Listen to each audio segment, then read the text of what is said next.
Magnets are weird. We're talking about real-life telekinesis. How can they just pull stuff? Why can they pull this kind of stuff, but not this kind of stuff? And why is the entire Earth a magnet? Well, first, we need to start with the basics. Magnets have two sides, north and south. North loves south, but north really hates north. So it's kind of like a Romeo and Juliet situation, but if everyone was Romeo and Juliet. But why are these named after directions? Well, if you freely suspend one of these suckers, one side will point to the north and the other to the south, which is kind of funny because if opposites attract, that means the Earth's magnetic pole has the north in the south and the south in the north. And that's not confusing at all. What if you take two magnets and point them in the opposite direction at, say, a piece of metal? Well, they start beefing so hard, they actually forget about the metal altogether and cancel each other out. Okay, but what actually is it? Magnets, just like pretty much everything else that's ever existed, is made up of atoms. So what makes these atoms have the force and these atoms totally lame? Their differences can actually be found in their similarity. All atoms have stuff called electrons, which orbit the middle/nucleus of the atom. Atoms also have stuff in the middle called protons. There's also neutrons, but they're kind of completely useless for magnetism purposes and total bums. That's because protons and electrons have charge. And when charge is moving, that charge becomes a mini little magnet. Remember that. It's going to be important later. So while the proton might not be moving, the electron is, making magnetism. Right? No, because I totally just lied to you, you gullible goose. Electrons don't orbit the middle of the atom at all. They actually just teleport around in little clouds in all directions, which is weird and a whole other scientific beast maybe for another video. The gist is, they don't move enough to really be magnetic. But that's okay, because this guy, named Otto Stern, thought up a really complicated experiment that proves each electron is actually a teeny magnet in and of itself. Pause. What the freak? Why is an electron a teeny magnet in and of itself? Well, that's kind of a hard question because no one really knows. The answer is, it just is. We spawned in here and it was just like that. And that is literally the best answer physics can give. Okay, but then if normal stuff is made up of magnetic stuff, why the flip isn't everything magnetic? Well, to answer that question, we have to ask a bonus question. Why is the periodic table such a dumb shape? Ding, ding, ding. Valence electrons. Valence electrons are the electrons on the outer shell, which is also called an energy level. Why is this important? Well, remember how I was explaining earlier that two magnets facing the opposite way cancel out and don't do anything? The same exact thing happens here. Half of the electrons in an energy level can be facing the same direction. Once you hit halfway, the rest of the electrons have to be facing the opposite direction because that's just how spinning particles like electrons interact. Let me show you an example. Let's pluck one of the energy levels that can hold 8 electrons. Throw one electron in there and the atom has a magnetism of 1 electron. Easy enough. Throw another and the atom has the magnetism of 2 electrons. That math checks out. Another and it's 3. Another we get 4. But throw one more electron in there and because it's past the halfway point,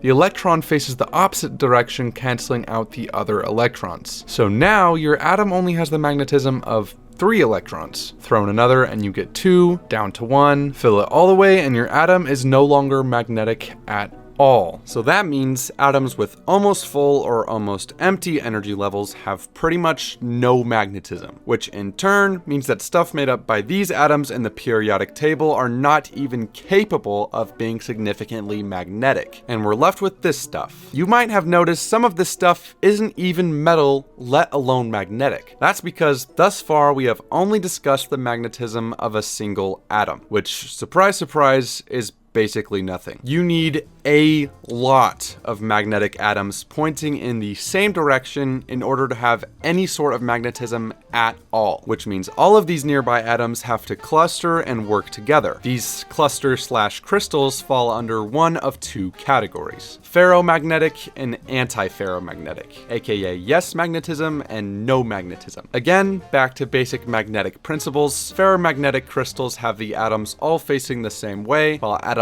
in the antiferromagnetic are all flipped, canceling each other out. Finally, we found them. Our super special magnetic stuff. But even though something like iron is ferromagnetic, your typical stainless steel spoon isn't automatically magnetic. It's magnetic when it's touching a magnet, but not magnetic by default. Why? Well, sure, you might have magnetic electrons that make up magnetic atoms that make up magnetic crystals. These crystals aren't always pointing their magnetism the same way. Because they're all grouped up, this crystal might be pointing this way, but a different group over here might be pointing that way. Do that a couple more times and everyone ends up canceling each other out. But if you put this spoon up to a magnet, all of the crystals get attracted, so the north all point up, and the south all point down, making the spoon magnetic. Satisfied?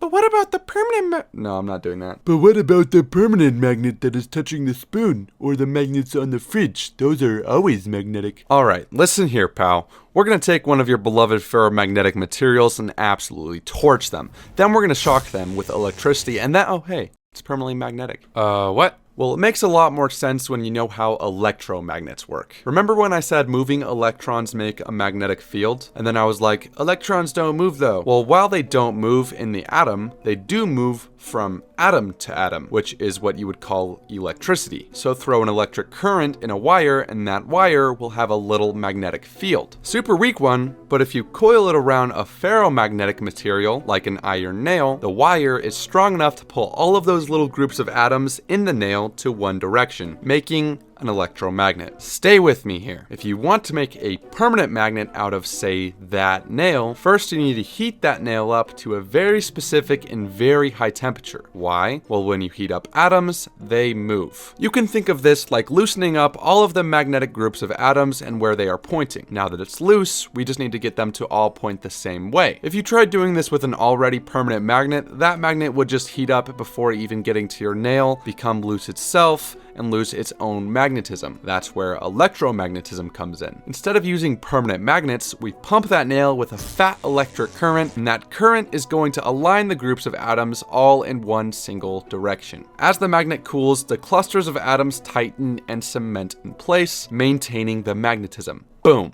Permanent magnet, hooray. But why then is the entire Earth a permanent magnet? Last time I checked, dirt, water, and human people are not in fact ferromagnetic. Well, my friend, you need to look deeper. Literally.